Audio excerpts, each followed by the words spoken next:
Hello and welcome to India Ideas, the weekly show which is all about science and tech, innovation and entrepreneurship. I'm Gautam Roy. The concept of waste to wealth has been around for decades. But is it practiced as much as it is talked about in India or even in other parts of the world? The opportunity is tremendous, worth nearly $2 trillion worldwide according to some reports. What are India's startups doing to leverage it? That's what we're showcasing today, close to Global Recycling Day on the 18th of March.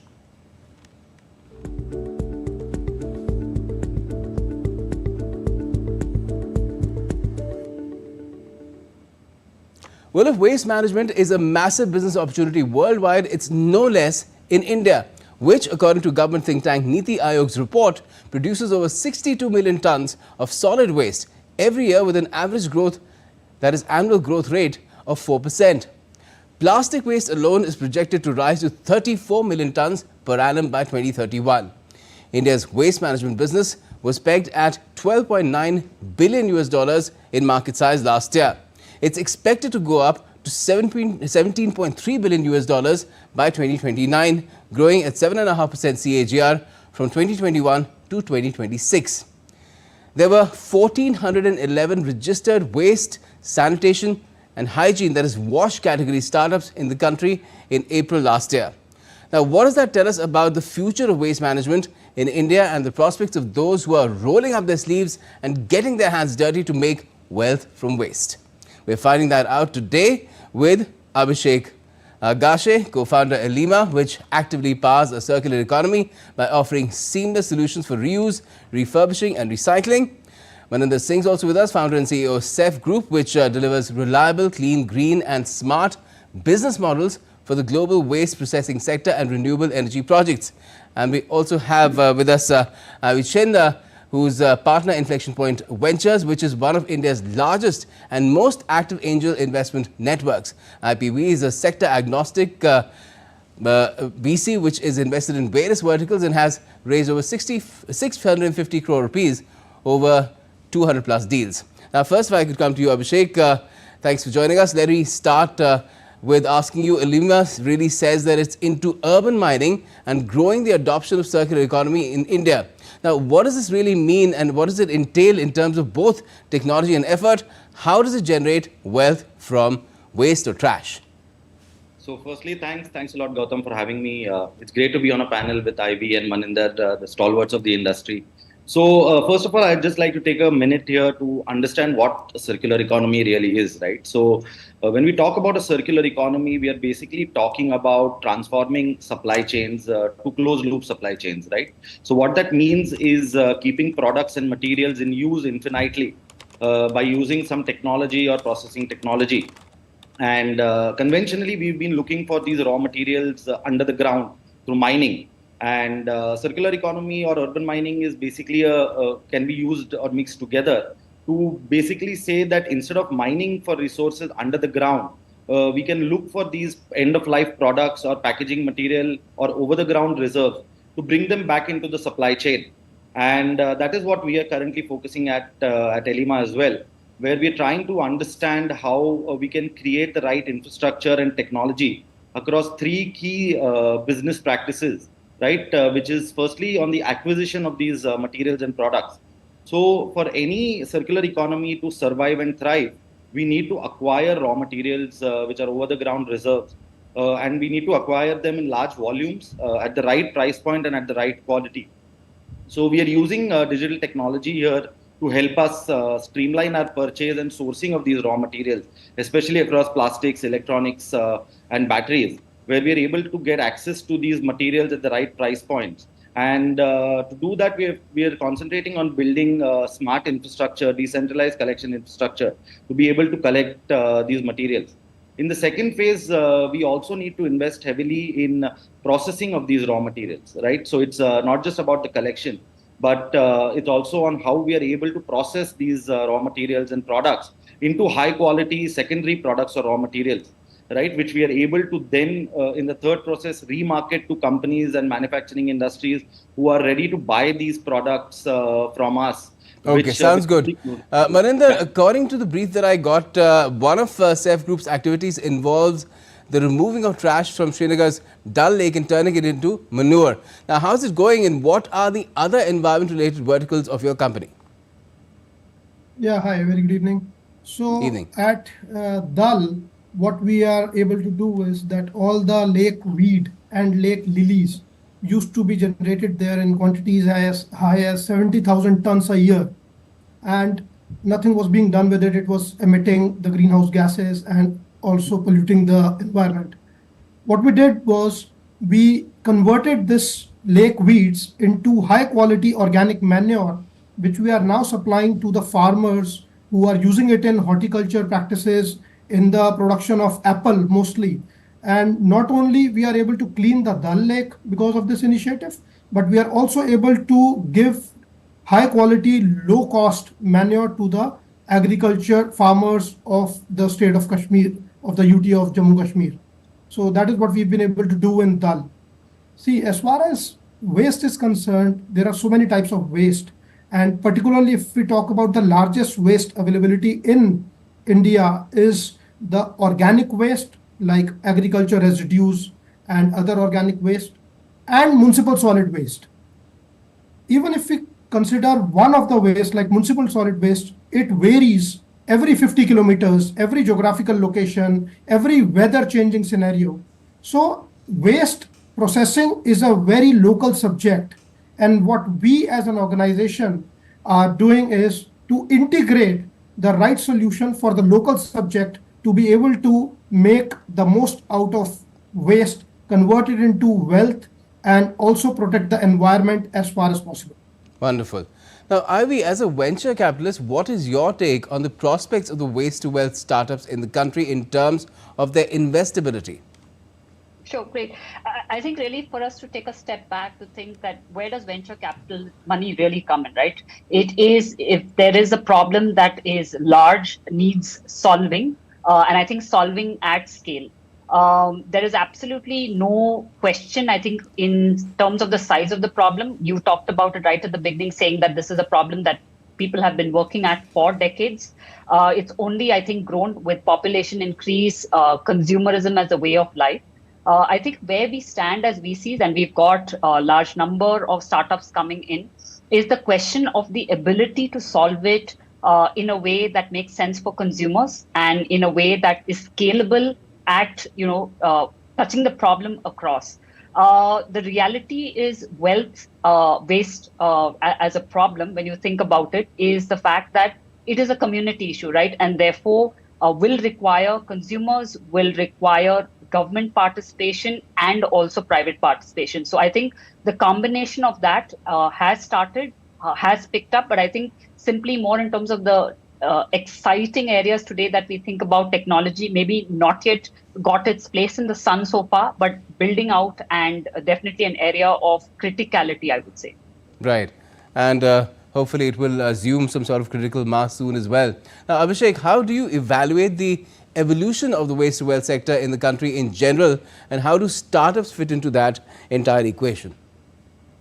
Right. So the waste to wealth sector or the circular economy sector, like I mentioned, right? So it's a very large opportunity. If you just look at e-waste, plastics, and batteries, that itself is poised to be a $20 billion opportunity by 2030. Like Ivy rightly mentioned, that these are localized problems and community problems. So where I see startups coming in is to understand and Indianize these solutions. We cannot just copy paste models from the West because the business models are completely different. And what startups bring to the table is thinking on from the first principles basis, where we are able to really go down to the bottom of the problem and think of how do we integrate technology in terms of digital and physical technology to help get access to these materials.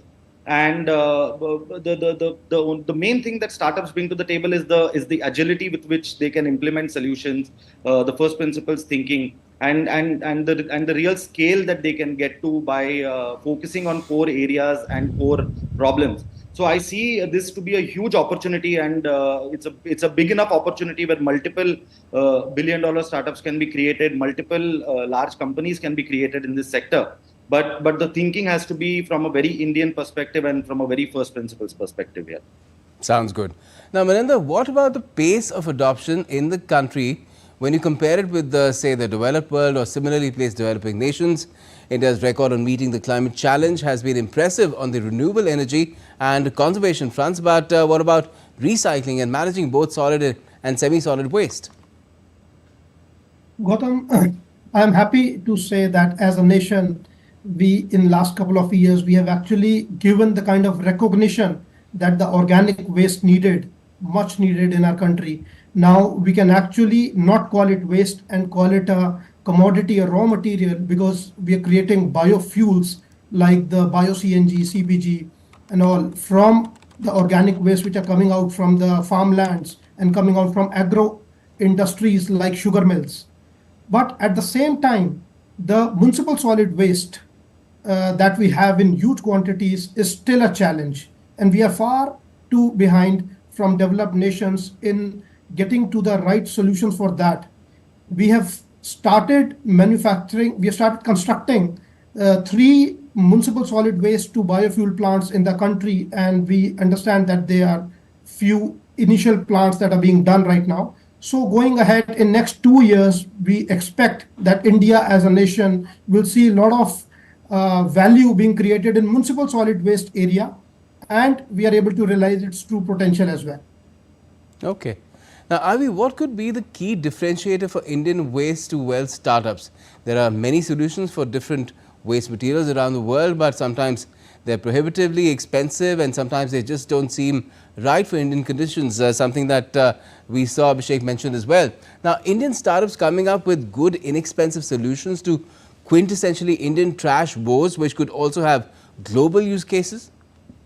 No, I think, both Abhishek and Maninder have talked about it, right? It's a question of we no longer, and this is across sectors, need to get technology or approaches from outside of India, right? Indian problems and therefore Indian solutions has to be the key, more so from a value proposition of we know, the value conscious Indian consumer that we have and our ability to make more from less, right? So I think it is critical. For example, in the IPV portfolio itself, we've got, for example, Ishitva, which is in sort of an enabler in the waste management system with their robotics that helps sort through, waste, right? Picking up certain specific and the ability to do that, because that's mixed waste and how do you go through that. So I think it is critical. It is India specific, whether it is the solid waste that we're talking about, and therefore whether enablers that help in the entire process, because I talked about scalability earlier. It's not just a question of technology that converts and usability and or extracting usable components. It's also how we go about it, because that's where scale sometimes gets constricted. Okay. Abhishek, the Indian government, since the start of the Clean India mission, that is Swachh Bharat mission, has taken several steps to encourage the waste to wealth ecosystem, including startups. Now, is it headed in the right direction, or could more be done at the policy and incentivization or even penalization level? So interesting fact here, right? So I was actually based out of India in 2014-15, and one of the reasons why I moved back was the introduction of the solid waste management policy and the Swachh Bharat Abhiyan that our Honorable Prime Minister started in 2014-2015. And since then, the evolution of policy has been really swift. I think the Indian government and our nodal agencies like Central Pollution Control Board or the Ministry of Environment, they've really been proactive in terms of implementing good policy to ensure that the waste management sector or the circular economy sector really grows. And in the recent past, we've also seen that Niti Aayog has launched its own circular economy forum. There is a clear guideline from the government to companies and startups here to say that, look, all the material that is being generated within the country needs to be kept within the country. So the government has clearly come out with great policies, like you have your extended producer responsibilities. They've just updated the plastic waste management and e-waste management rules. Currently, however, what I feel one thing which is lacking in terms of policy is that the policy is more based on the penalization mode, or companies are looking at it more from a compliance level. Yes. And this is where private companies need to really step up and refine our output so that it doesn't become a penalization but an incentivization mode. And my true ambition now is that in the next 10 to 15 years, companies don't buy secondary raw materials or products because of compliance requirement, but just because that the quality of these raw materials and products is so good and at better price points that the industry should get off the crutches of policy and just thrive as a regular business. Right. Now, Maninder, would you like to add to that? Because what I wanted to ask you also is that is India's industrial sector doing enough to convey to us all that it sees waste as a problem and making wealth out of it as an opportunity? Startups can provide innovative solutions, but is the industry taking it up in the manner that is required? Yeah, Gautam. See, as far as the agro-industrial sector in India is concerned, they have actually understood that what they were considering waste till about a couple of years back has actually got good value, and now they are on the board dealing for their residues or waste with companies like ours and others to get the best value for themselves and making money out of it, which is a good thing to be, good situation to be in for them as well as us. But as far as the non-agro industrial industries are there, they have still not been able to realize the value of waste coming out from their manufacturing units, etc. Because they are still considering that as a compliance issue based out of the compulsions of NGT or pollution control boards, etc. But at the same time, they still are little distant from actually getting hold of their waste and making the right processes to make sure that they leverage it to get some commercial and sustainable targets and goals. It's interesting that you said that the agro industry is doing better than the non-agro one, because what really springs to the mind is the problem that Delhi, NCR and a lot of other areas are also confronted every around the time of Diwali with the burning of the stubble. If the agro industry had been doing what it can, potentially the problem would like would disappear. To interrupt you, Gautam, here. See, there's a contradiction that we always talk about this thing, and I like to address it properly.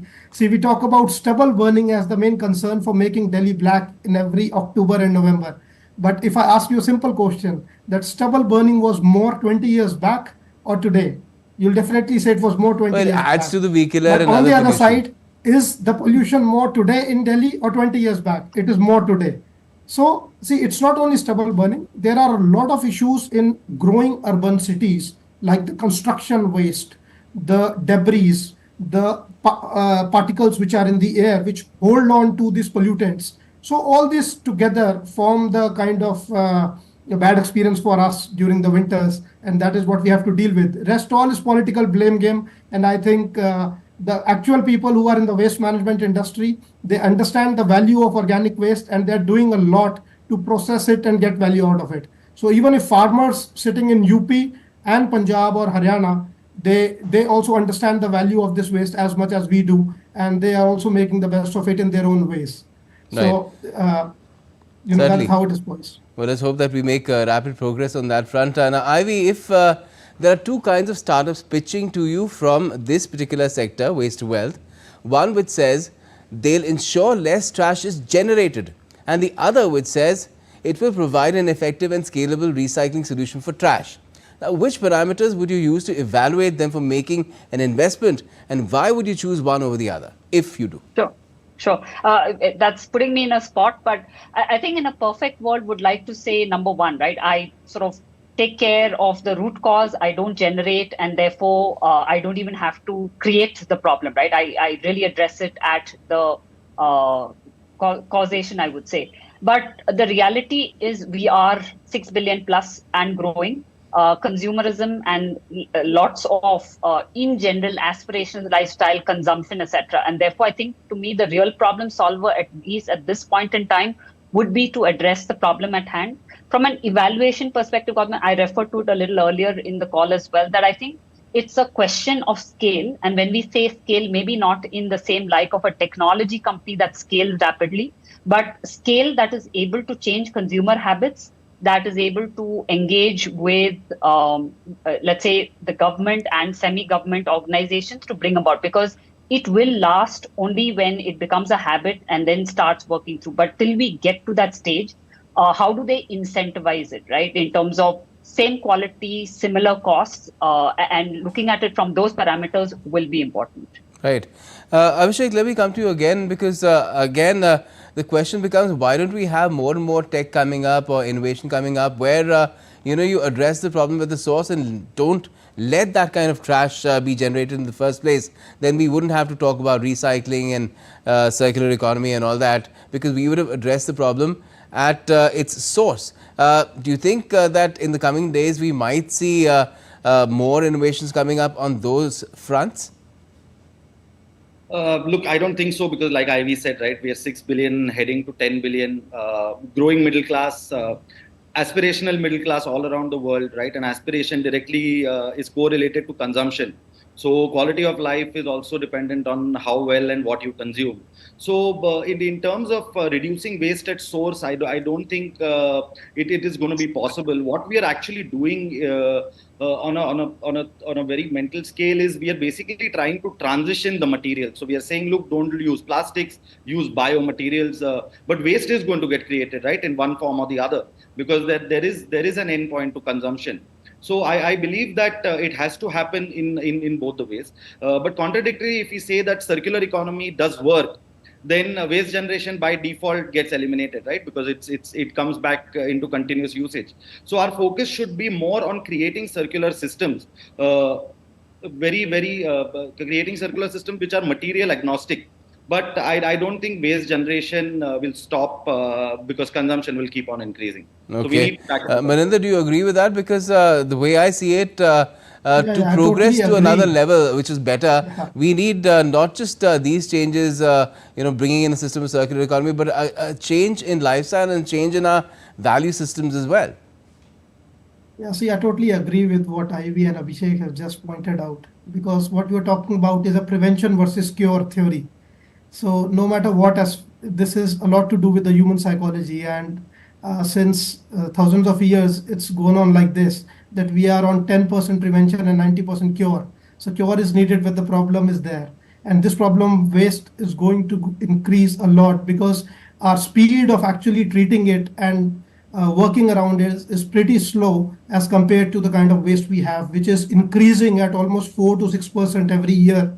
So it's a big challenge, and we have to do a lot as a nation with people like myself, Abhishek, Ivy, and many more to come together to get to the solutions. Well, definitely. And Ivy, do you feel that these businesses then have a lot of room to grow, because we're not going to stop making trash anytime soon, and these will remain a very good value proposition for the VC segment in the years to come? No, absolutely. Definitely. I think it's a real problem, needs to be solved, and I think lot is being done. The coming together of that and happening at scale is all what we look forward to, not just as VCs, but I think as sort of Earth beings living in this planet, look forward to that. Oh yes, definitely. Well, thanks a lot for joining us, all of you, to talk about this issue today. It is Global Recycling Day that is coming up, and on the 18th of March, and let's hope that we see more initiatives in the direction of cleaning up the earth, and of course making money through that process as well, because that's the best way to do things. If you have to address problems, find an opportunity in that problem, and then of course it becomes much more easier to solve. Thanks a lot for joining us and talking. Thank you for having me. Bye-bye. And that's all we have for the moment in this edition of India Ideas. Do keep joining us every week on Thursday at 8 p.m. IST and 2:30 p.m. GMT to find out more about India's vibrant and growing startup ecosystem. Thanks for watching.